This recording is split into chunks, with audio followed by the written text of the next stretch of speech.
Hello friends, मैं दीप्ति। मेरे channel में आप सबका बहुत बहुत स्वागत है। उम्मीद है आप सब बहुत अच्छे से होंगे। सबसे पहले देखिए, मेरे लेपर्ड सेकुलेंट में ये फ्लावर स्टॉक निकला है जो दिखने में बहुत खूबसूरत लग रहा है। तो फ्रेंड्स, आज बात करूंगी बड़ी बड़ी पत्तियों वाली अलग अलग बहुत सारी वैरायटी में मिलने वाले बहुत ही खूबसूरत ऑर्नामेंटल प्लांट एलोकेसिया के बारे में। यूँ तो इसकी कई वैरायटी मिलती हैं, पर मेरे पास ये दो तरह की हैं।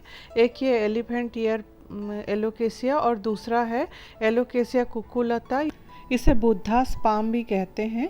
ये भी एलोकेसिया की ही एक वैरायटी है। बहुत खूबसूरत ये भी प्लांट है। पान की पत्तियों की तरह इसके पत्ते होते हैं।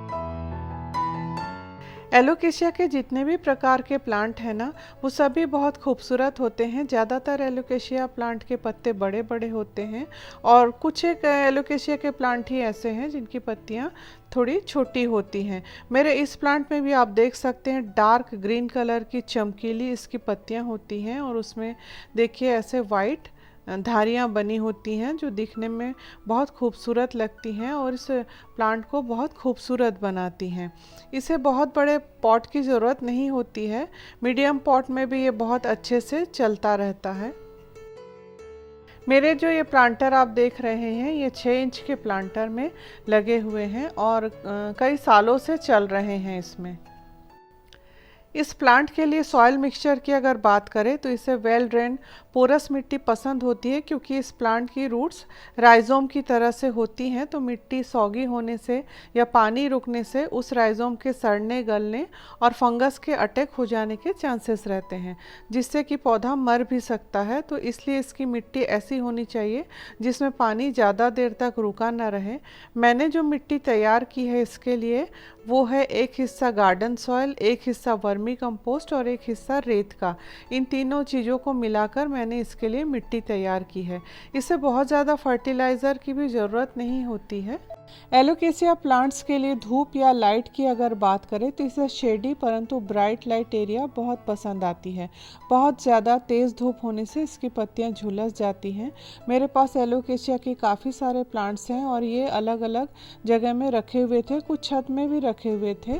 तो मैं उन सबको अभी नीचे पोर्च एरिया में ला कर रखी हूँ तेज़ सनलाइट से बचाने के लिए।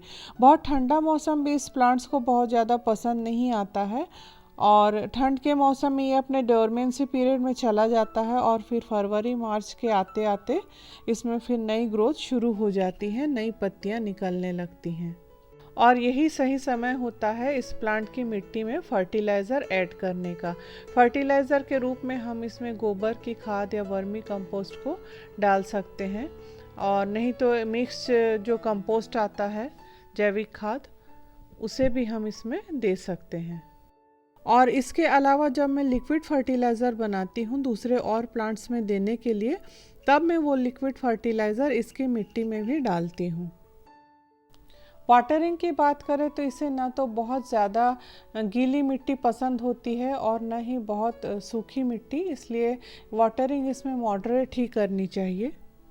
और वाटरिंग के टाइम में इसकी पत्तियों को धोना बहुत ज़रूरी होता है, तभी इसकी पत्तियां चमकीली बनी रहती है। क्योंकि इसकी पत्तियां बड़ी होती हैं तो इसमें धूल की परत भी बहुत इजीली जम जाती है और धूल जमने की वजह से कई बार इसमें इंसेक्ट्स या पेस्ट का अटैक भी हो सकता है। मौसम के बदलने पर, टेम्परेचर के उतार चढ़ाव होने पर और पत्तियों में धूल जमने के कारण कई बार इन प्लांट्स में scale insects, aphid, spider mite, mealybug वगैरह का अटैक हो जाता है। तो उस टाइम पे पेस्टिसाइड का छिड़काव करना पड़ता है।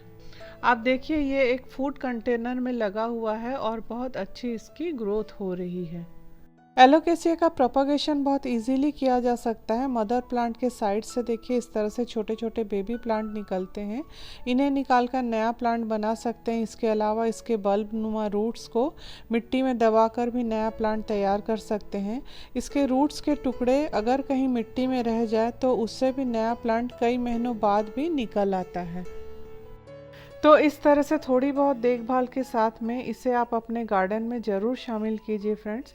बहुत खूबसूरत प्लांट है और गर्मियों में तो ऐसे लश ग्रीन खूबसूरत प्लांट्स बहुत सुकून देते हैं। तो फ्रेंड्स, आज बस यहीं तक। मिलती हूँ अगले वीडियो में, तब तक के लिए आपसे विदा लेती हूँ। Bye bye and take care.